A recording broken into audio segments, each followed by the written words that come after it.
வணக்கம். செந்தணலின் பிரதான செய்திகள். விரிவான செய்திகளுக்கு முன் தலைப்புச் செய்திகள். கீரிமலையை காக்க ஒன்றிணைவு. கீரிமலையில் கழிவுகள் கொட்டப்படுவதற்கு எதிராக கஜேந்திரகுமார் பொன்னம்பலம் நேரில் களத்தில். வடக்கு மாகாணத்தில் 80 உத்தியோகத்தர்களை பணிநீக்கம் செய்ய சதி. உயர் அதிகாரிகள் மீது கடும் விமர்சனம். மூத்த ஊடகவியலாளர் ஆறுமுகம் சபேஸ்வரனின் புகழுடலுக்கு யாழ் ஊடக அமையத்தில் அஞ்சலி. வடக்கு கிழக்கில் பக்தர்களின் பங்கேற்புடன் இடம்பெற்ற ஆடி அமாவாசை தீர்த்தோற்சவம். ஈஸ்வர் தாக்குதல் வழக்கின் அடுத்த தீர்ப்பு விரைவில் நிறைவடைந்த 245 நாள் சாட்சிய விசாரணை. இசாரா செவ்வந்திக்கு முகப்பரிசோதனை பரந்த கோரிக்கை. தோணி கவிழ்ந்ததில் ஒரே குடும்பத்தைச் சேர்ந்த சிறுவர்கள் பலி. ஏனையின் வீதியில் கோர விபத்தில் ஒரு உதவியாளர் சம்பவ இடத்திலேயே பலி.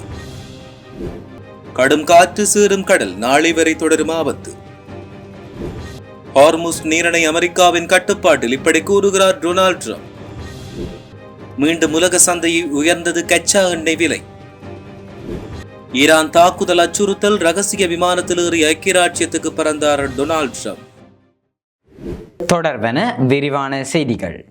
யாழ்ப்பாணம் கீரிமலை பகுதியில் முறையற்ற விதத்தில் பிளாஸ்டிக் மற்றும் மருத்துவ கழிவுகள் கொட்டப்பட்டு எரிக்கப்படுவதால் சுற்றுச்சூழலுக்கும் மக்களின் வாழ்வாதாரத்துக்கும் பாதிப்பு ஏற்படும் அபாயம் காணப்படுகிறது. வலிகாமம் தெற்கு பிரதேச சபையால் சேகரிக்கப்படுகின்ற பிளாஸ்டிக் மற்றும் மருத்துவ கழிவுகள் வலிகாமம் வடக்கு பிரதேச சபையின் எல்லை பகுதியான கீரிமலையில் முறையான பாதுகாப்பு ஏற்பாடுகளின்றி கொட்டப்பட்டு எரிக்கப்படுவதாக தெரிவிக்கப்படுகிறது. இதனால் கீரிமலை மற்றும் அதை சூழ உள்ள பகுதிகளில் நிலத்தடி நீர் மாசுபடுவதோடு காற்று மாசுபாடு ஏற்பட்டு பொதுமக்களின் சுகாதாரத்துக்கும் சுற்றுச்சூழலுக்கும் கடுமையான பாதிப்புகள் ஏற்படக்கூடும் என்று மக்கள் அச்சம் வெளியிட்டுள்ளனர்.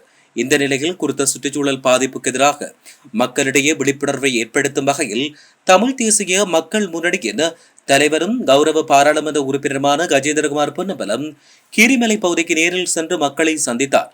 இதன்போது கழிவு கொட்டலுக்கு எதிரான விழிப்புணர்வு துண்டு பிரசுரங்களை மக்களுக்கு வழங்கியதுடன் சுற்றுப்புற சூழலை பாதுகாப்பதற்கான மக்கள் ஆதரவை திரட்டும் நடவடிக்கையிலும் அவர் ஈடுபட்டிருந்தார். மேலும் கீரிமலையின் இயற்கை சூழலையும் நிலத்தடி நீரையும் பாதுகாக்க அனைவரையும் ஒன்றிணைந்து குரல் கொடுக்க வலியுறுத்தல் விடுக்கப்பட்டுள்ளது. வடக்கு மாகாண சபை இயங்காமல் இருக்கும் தற்போதைய நிலையை பயன்படுத்தி 80க்கும் மேற்பட்ட அபிவிருத்தி உத்தியோகத்தர்கள் பதவிகளை முழுமையாக இல்லாமல் செய்வதற்கு மாகாண நிர்வாக உயர் அதிகாரிகள் தீவிர முயற்சியில் ஈடுபட்டு வருவதாக தெரிவிக்கப்படுகிறது.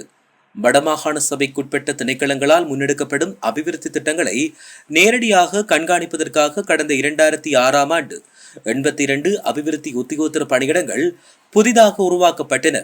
கடந்த 2013ஆம் ஆண்டு வடமாகாண சபை இயங்க ஆரம்பித்த நிலையில் 2017ஆம் ஆண்டு அப்போதைய பிரதம செயலாளர் பத்திநாதனால் 82 பேருக்கு இந்த நியமனங்கள் வழங்கப்பட்டுள்ளன.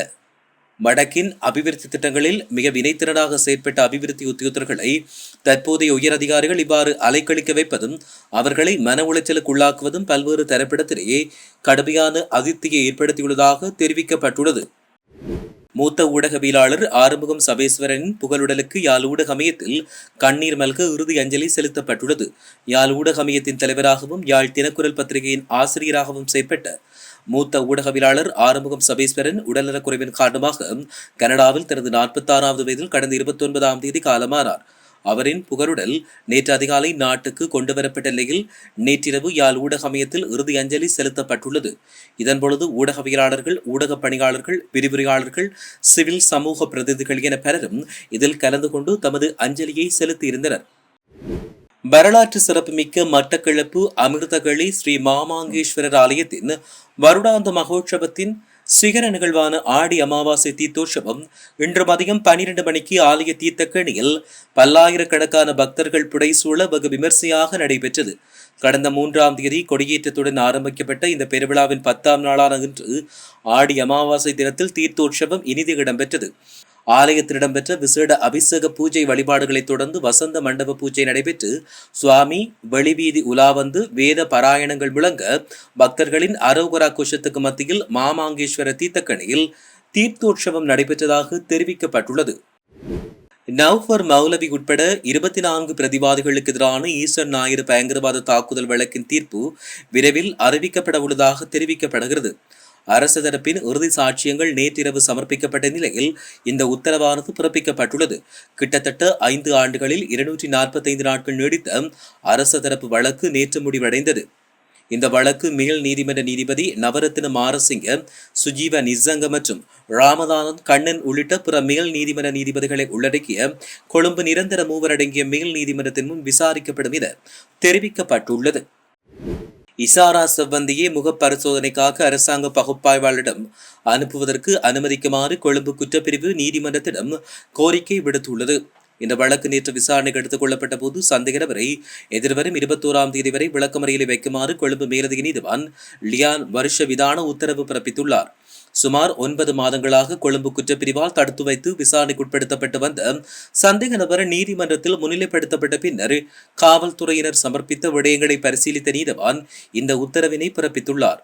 நேபாளத்திற்கு தப்பிச் சென்ற நிலையில் கைது செய்யப்பட்டதாக தெரிவிக்கப்படும் குறித்த சந்தேக நபரிடம் கடந்த 2025ஆம் ஆண்டு அக்டோபர் மாதம் முதல் மேற்கொள்ளப்பட்ட விசாரணைகளில் பெறப்பட்ட தகவல்கள் மற்றும் ஆதாரங்களின் அடிப்படையில் தயாரிக்கப்பட்ட அறிக்கை ஒன்றையும் காவல்துறையினர் நீதிமன்றத்தில் சமர்ப்பித்துள்ளதாக தெரிவிக்கப்பட்டுள்ளது.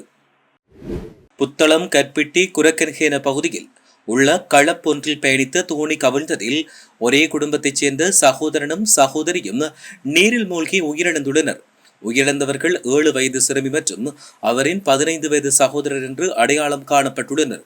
மீன்பிடி வலைகளை மீள எடுப்பதற்காக குறித்த சிறுவர்கள் தங்கள் தந்தையுடன் தோணியில் சென்று கொண்டிருந்த போது இந்த விபத்து இடம்பெற்றுள்ளது. நீரில் மூழ்கிய நிலையில் இருந்து அவர்களின் தந்தை மீட்கப்பட்டு ஆபத்தான நிலையில் புத்தளம் மருத்துவமனையில் அனுமதிக்கப்பட்டார். சம்பவம் தொடர்பில் மேலதிக விசாரணைகளை காவல்துறையினர் மேற்கொண்டு வருவதாக தெரிவிக்கப்பட்டுள்ளது. கிளிநொச்சியில் இடம்பெற்ற வீதி விபத்தில் லொரியின் உதவியாளர் சம்பவ இடத்தில் பரிதாபமாக உயிரிழந்தார். இந்த விபத்து இன்று அதிகாலை கிளிநொச்சி காவல்துறை பிரிவுக்குட்பட்ட ஏனையின் வீதியில் 155வது மைல்கல் பகுதிக்கருகில் இடம்பெற்றுள்ளது. ஏனையின் வீதியோரத்தில் நிறுத்தப்பட்டிருந்த லொரி ஒன்றில் இருந்து பொருட்கள் இறக்கப்பட்டுக் கொண்டிருந்த வேளை கொழும்பிலிருந்து வருகை தந்த லொரி கட்டுப்பாட்டை இழந்து வீதியில் நிறுத்தி வைக்கப்பட்ட லொரியின் மீது பலமாக மோதியது. இந்த விபத்தை ஏற்படுத்திய லொரியின் சாரதியின் உதவியாளர் பலத்த காயமுற்று சம்பவ இடத்திலேயே உயிரிழந்தார். சம்பவம் தொடர்பில் தகவல் அறிந்து கிளிநொச்சி காவல்துறையினர் உடனடியாக சம்பவ இடத்துக்கு சென்று சடலத்தை மீட்டு பிரேத பரிசோதனைக்காக அவர்கள் அனுப்பி வைத்துள்ளனர். மேலும் சம்பவம் தொடர்பில் மேலதிக விசாரணைகளை கிளிநொச்சி காவல்துறையினர் தீவிரமாக மேற்கொண்டு வருவதாக தெரிவிக்கப்பட்டுள்ளது. நாட்டைச் சூழ உள்ள சில கடற்பரப்புகளில் பலத்த காற்று மற்றும் கடற்கொந்தளிப்பு நிலைமை ஏற்படக்கூடும் என்று வளிமண்டலவியல் திணைக்களம் எச்சரிக்கை விடுத்துள்ளது. மேலும் வளிமண்டலவியல் திணைக்களத்தின் இயற்கை அனர்த்தங்கள் பற்றிய முன்னெச்சரிக்கை மத்திய நிலையத்தால் இன்று நண்பகல் அறிவித்தலாக வெளியிடப்பட்டது. இந்த அறிவித்தல் நாளை நண்பகல் 12 மணி வரை 24 மணித்தியாலங்களுக்குள் செல்லுபடியாகும். இதன்படி மாத்தறையிலிருந்து அம்பாந்தோட்டை ஊடாக பொத்துவில் வரையான கடற்கரைக்கு அப்பால் உள்ள கடற்பரப்புகளிலும் சிலாபத்திலிருந்து புத்தளம் மற்றும் மன்னார் ஊடாக காங்கேசந்துறை வரையிலான கடற்கரைக்கு அப்பால் உள்ள கடற்பரப்புகளிலும் மிகுந்த அவதானத்தோடு செயற்படுமாறு அறிவுறுத்தல் விடுக்கப்படுவதாக தெரிவிக்கப்பட்டுள்ளது. இதேவேளை தொடர்ச்சியாக காலநிலை மாற்றத்தால் பல்வேறு பகுதிகளில் கடல் சீற்றம் காணப்படும் என்று தெரிவிக்கப்பட்டுள்ளது.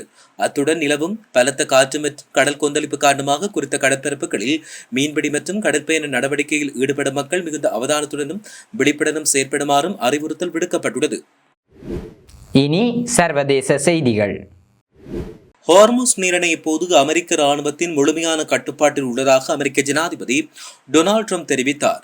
மேரிலாந்தில் உள்ள ஜார்ஜின் பேஸ் ஆண்ட்ரூஸ் விமானப்படை தளத்தில் செய்தியாளர்களிடம் பேசிய போது அவர் இதனை தெரிவித்தார். ஈரானுடனான விடயங்கள் மிகவும் நன்றாக போய்கொண்டிருக்கிறது. ஹார்முஸ் நீரிணை எங்கள் கட்டுப்பாட்டில் உள்ளது. அது எங்கள் கட்டுப்பாட்டிலேயே இருக்கிறது. வேறு யாருடைய கட்டுப்பாட்டிலும் இல்லை என்றும் அவர் தெரிவித்துள்ளார். மத்திய கிழக்கில் கப்பல் போக்குவரத்தில் ஏற்பட்டுள்ள இடையூறுகள் மற்றும் அமைதி ஒப்பந்தம் ஏற்படுவதில் உள்ள நிச்சயமற்ற தன்மையின் காரணமாக உலக சந்தையில் கச்சா எண்ணெய் விலை மீண்டும் அதிகரித்துள்ளது. அதன்படி ஒரு பேரல் பிரெஞ்சு ரக கச்சா எண்ணெயின் விலை $89 ஆக உயர்ந்துள்ளதாக தெரிவிக்கப்பட்டுள்ளது. அமெரிக்க WTI கச்சா எண்ணெயின் விலை $83.91 உயர்வடைந்துள்ளது. ஹார்முஸ் நீரிணை திறப்பில் உள்ள இழுபறி மற்றும் செங்கடல் பகுதியில் சவுதியின் எண்ணெய் கப்பல்கள் மீதான கவுதிகளின் தாக்குதலின் காரணமாக எரிபொருள் விநியோக வழிகள் சீரின்மையின் காரணமாகவே இந்த உயர்வு ஏற்பட்டுள்ளதாக அறிவிக்கப்பட்டுள்ளது.